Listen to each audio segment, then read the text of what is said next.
Hello friends, welcome back to my channel. চলে আসলাম আবার একটা নতুন ভিডিও নিয়ে। আগের ভিডিওটা শেষ করেছিলাম এটা বলে যে ফারোতে আমরা যে অ্যাপার্টমেন্টটা নিয়েছি তার স্পেশাল অ্যাট্রাকশন হলো এর টেরেসটা। অ্যাপার্টমেন্ট একটা 1 BHK হলেও এর টেরেসটা একটা ছোটোখাটো প্লেগ্রাউন্ডের থেকে কম কিছু ছিল না। এখানে রাখা ছিল সানবাথ নেওয়ার জন্য দুটো বেড, আবার তার সাথে দেখো একটা চেয়ার টেবিলও রাখা রয়েছে। তোমরা যদি শান্তিতে নিভৃতে ডিনার বা লাঞ্চ করতে চাও তাহলে এখানে বসে আরামসে করতে পারো। আর তার সাথে লোকালিটিটা দেখো কি সুন্দর, ছিমছাম, শান্তিপূর্ণ, খুব সুন্দর লাগছিল জায়গাটা। আবার অ্যাপার্টমেন্টের এই টেরেসটা থেকে ফারো মারিনাটাও একটু দেখতে পাওয়া যাচ্ছিল।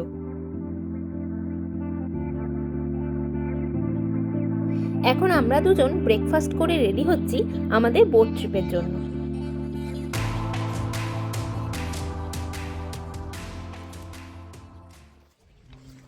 আমরা বেরিয়ে পড়েছি আমাদের আজকের ট্রিপে, যেটা একটা বোট ট্রিপ। যাব আমরা বেনাগিল কেভ। তো এখন সকালবেলা, এখন 9:30 পৌনে 10টার মতো বাজে। আমাদের 10টা থেকে আছে ট্রিপ। তো চলো আমাদের সাথে চলতে থাকো। এখন আমরা চলে এসেছি আলগারভেতে। এখান থেকে আমাদের স্পিড বোটের রাইডটা স্টার্ট হবে। স্পিড বোটে করে আমরা চলে যাব কয়েকটা কেভ দেখতে। তার মধ্যে অন্যতম হলো বেনাগিল কেভ আর ক্রোকোডাইল কেভ।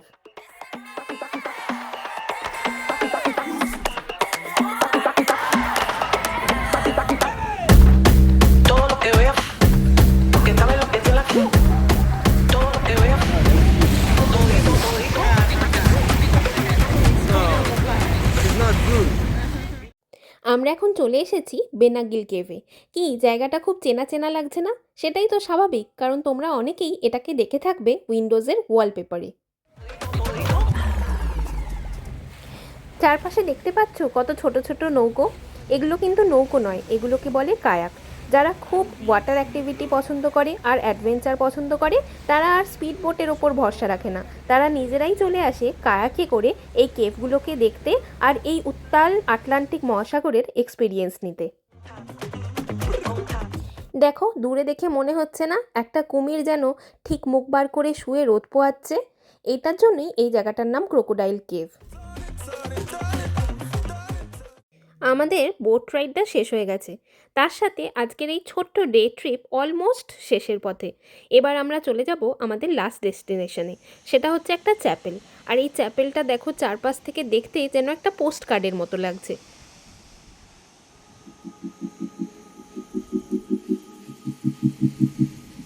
দেখো, এই চ্যাপেলটা একটা বিয়েও হচ্ছে, বিয়ের জন্য মানে সবে ডেকোরেশনটা স্টার্ট হয়েছে। দেখো, এটা একটা চ্যাপেল বলেছিলাম, চ্যাপেলটা এখন ঢোকা যায় না, বাট জাস্ট বিয়ে হচ্ছে। আর এদিকে ভিউটা মানে হবে, হ্যাঁ হবে। ডেকোরেটরস লোকটা এসেছে, ফুল দিয়ে সাজাচ্ছে। হ্যাঁ কি সুন্দর লাগছে না? হাঁটছিলাম, হাঁটতে হাঁটতে এটা দিয়ে নেমে এলাম। এটা দিয়ে নেমে এসে আরও সিঁড়ি দিয়ে নামলে এই যে সুদীপ্ত গিয়ে হাফ গিয়ে দাঁড়িয়ে আছে, এই যে এইখান দিয়ে সমুদ্রের ধারে নামতে পারবে। তো চলে যাই। আমরা এখন চলে এসেছি বিচে। আর আজকের যা গরম, তার উপরে সামনে এই ঠান্ডা জল দেখে সুদীপ্ত আর নিজেকে ধরে রাখতে পারলো না, নেমেই পড়লো জলে। অবশ্য আমিও বাদ যাইনি।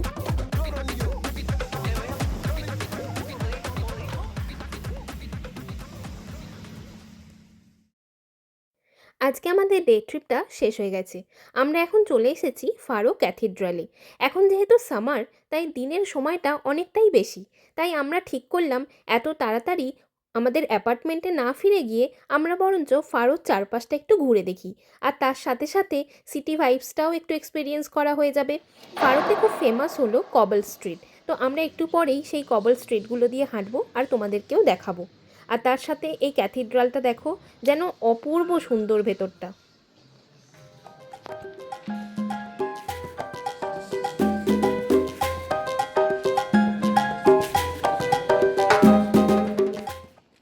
আমরা এখন চলে এসেছি ফারো ক্যাথিড্রালের রুফটপে। এই রুফটপ থেকে পুরো ফারোটার একটা খুব সুন্দর সিটি ভিউ পাওয়া যায়। তবে এখন যেটা তোমরা সামনে দেখতে পাচ্ছ এটাকে বলা হয় ফারো মারিনা। এটাকে বলা যেতে পারে একটা নোনা জলাভূমি। কিছুটা জল আর কিছুটা ল্যান্ড থাকার জন্য হাই টাইডের সময় আটলান্টিক ওশিয়ানের নোনা জল এই জায়গার মধ্যে ঢুকে পড়ে আর তারপরে আর বেরোতে পারে না। তো জলটা প্রচণ্ড পরিমাণে নোনা হওয়ার জন্য এখানে কিন্তু ব্যাকটেরিয়া বা অন্যান্য জার্মস খুব কম তৈরি হয়, যার ফলে খুব ন্যাচারালভাবে এখানে অনেক রকমের মাছ আর ক্র্যাব তৈরি হয়। তাই এখানকার সাধারণ মানুষ এটাকে প্রাণপণে চেষ্টা করে প্রিজার্ভ করার। দেখো এই ভিডিওটা মায়ের জন্য, কারণ আমার মা জবা গাছ খুব ভালোবাসে আর বড় বড় জবা ফুল দেখতে ভালোবাসে। আর এখানে ফুলগুলোর সাইজ দেখো, তুমি হাত পাতোর পাশে এরকমভাবে হাতটা রাখো, মাকে পাশে সাইজ বোঝা যাবে না। দেখো ওর হাতের সাইজের জবা ফুল, কত হয়ে আছে জবা ফুল। কেন এখানে জবা ফুল হয়েছে কেন বলো একটু? মনে হচ্ছে যেন পর্তুগিজরাই যেন নিয়ে গেছিল ভারতবর্ষে জবা গাছটা, বা উল্টোটা হতে পারে, ভারতবর্ষ থেকে পর্তুগিজরা এখানে নিয়ে এসেছিল।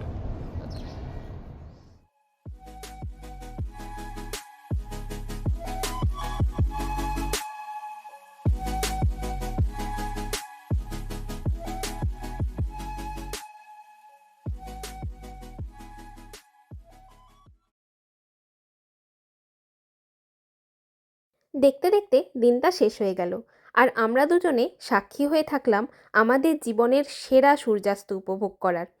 দেখতে দেখতে এক লহমায় যেন প্রাণোচ্ছল শহরটা নিস্তব্ধ হয়ে গেল আর সিঁদুরে রঙা আকাশের মধ্যে দিয়ে থালার মতো বড় সূর্যটা টুপুস করে ডুবে গেল।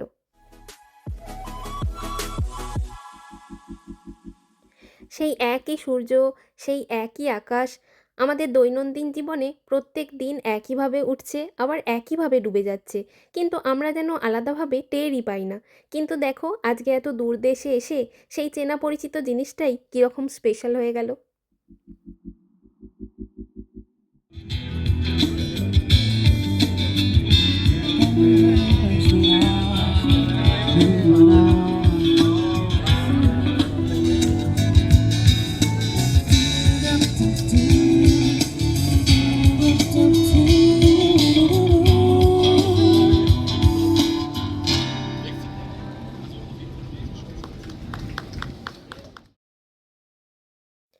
আজকের মতো আমাদের দিনটা এখানেই শেষ হলো।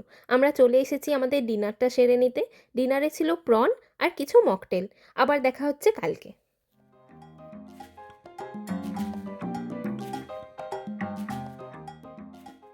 দেখো আজকে আমাদের ব্রেকফাস্টে হচ্ছে, আজকে আমাদের লাস্ট ডে এখানে, প্রথমেই বলে রাখি।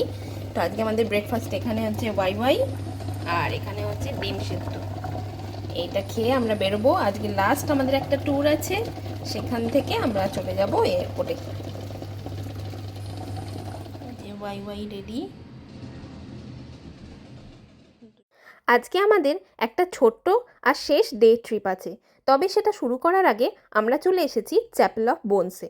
তোমাদের হয়তো এটা দেখে একটু ভয়ঙ্কর লাগবে, আবার একটু অদ্ভুতও লাগতে পারে, কারণ এটা সাজানো হয়েছে শুধুমাত্র মানুষের মাথার খুলি আর দেহের বিভিন্ন সাইজের হাড় দিয়ে। তবে যখন আমি এর তাৎপর্যটা বুঝলাম তখন আমিও খুব অবাক হয়ে গেলাম। এখানে যেমন একদিকে বোঝানো হয়েছে যে জীবনের চরম সত্যিটা হলো মৃত্যু, আবার তার সাথে সাথে প্রত্যেকটা মুহূর্তে মনে করিয়ে দিচ্ছে যে আমাদের লাইফটা কতটা ভ্যালুয়েবল।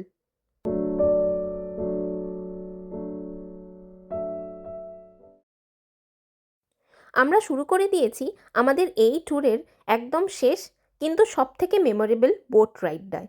দেখো আমরা এখন যাচ্ছি সেই ফারো মারিনার মধ্যে দিয়ে, যেটা বলেছিলাম যে একটা নোনা জলাভূমি, আর এখানে অনেক রকমের মাছ আর কাঁকড়া প্রকৃতির স্বাভাবিক নিয়মে বেড়ে উঠছে। এবার আমরা যাচ্ছি পর্তুগালের সাউদার্ন মোস্ট আইল্যান্ডে, যেটা হচ্ছে ডেজার্টা আইল্যান্ড। আর তারপরে সেটা দেখা হয়ে গেলে আমরা যাব একটা ছোট্ট কমিউনিটি ভিলেজে। যাই হোক, আটলান্টিকের এই নীল জলটা দেখে আর লোভ সামলাতে পারলাম না। ওয়েদারটাও ভালো, জলটাও হালকা ঠান্ডা, তো নেমেই পড়লাম জলে আর দিলাম একটা ছপাং। সাঁতরাতে সাঁতরাতে একটা অদ্ভুত অভিজ্ঞতা হলো। নিচে দেখি বিভিন্ন রকমের লাল নীল রঙের মাছ। তো তোমরা শুনে নিলে ডেজার্টা আইল্যান্ডে সুদীপ্ত সাঁতার কাটার কি এক্সপিরিয়েন্স। তবে হ্যাঁ, সুইমিং পুল থেকে ডিরেক্টলি আটলান্টিক ওশিয়ানে গিয়ে সাঁতার কাটতে মনে জোর লাগে, আর সেটা ওর আছে, তার জন্য একটা হ্যাটস অফ। তো যাই হোক, আমরা এখন চলে এসেছি একটা কমিউনিটি ভিলেজে, যেরকম বলেছিলাম। তো এটাই হলো আমাদের আজকের মতো এবং এই ট্রিপের লাস্ট ডেস্টিনেশনে। এরপরে আমরা চলে গিয়েছিলাম ফারো এয়ারপোর্টে, আর সেখান থেকে প্লেন ধরে সোজা গ্লাসগো। তো তোমরা বলো তোমাদের এই সিরিজের সমস্ত ভিডিওগুলো দেখতে কীরকম লাগলো, আর ভালো লাগলে অবশ্যই একটা কমেন্ট করে আমাকে জানিও। আর তোমরা সবাই খুব ভালো থেকো। আজকের মতো by. You told me you don't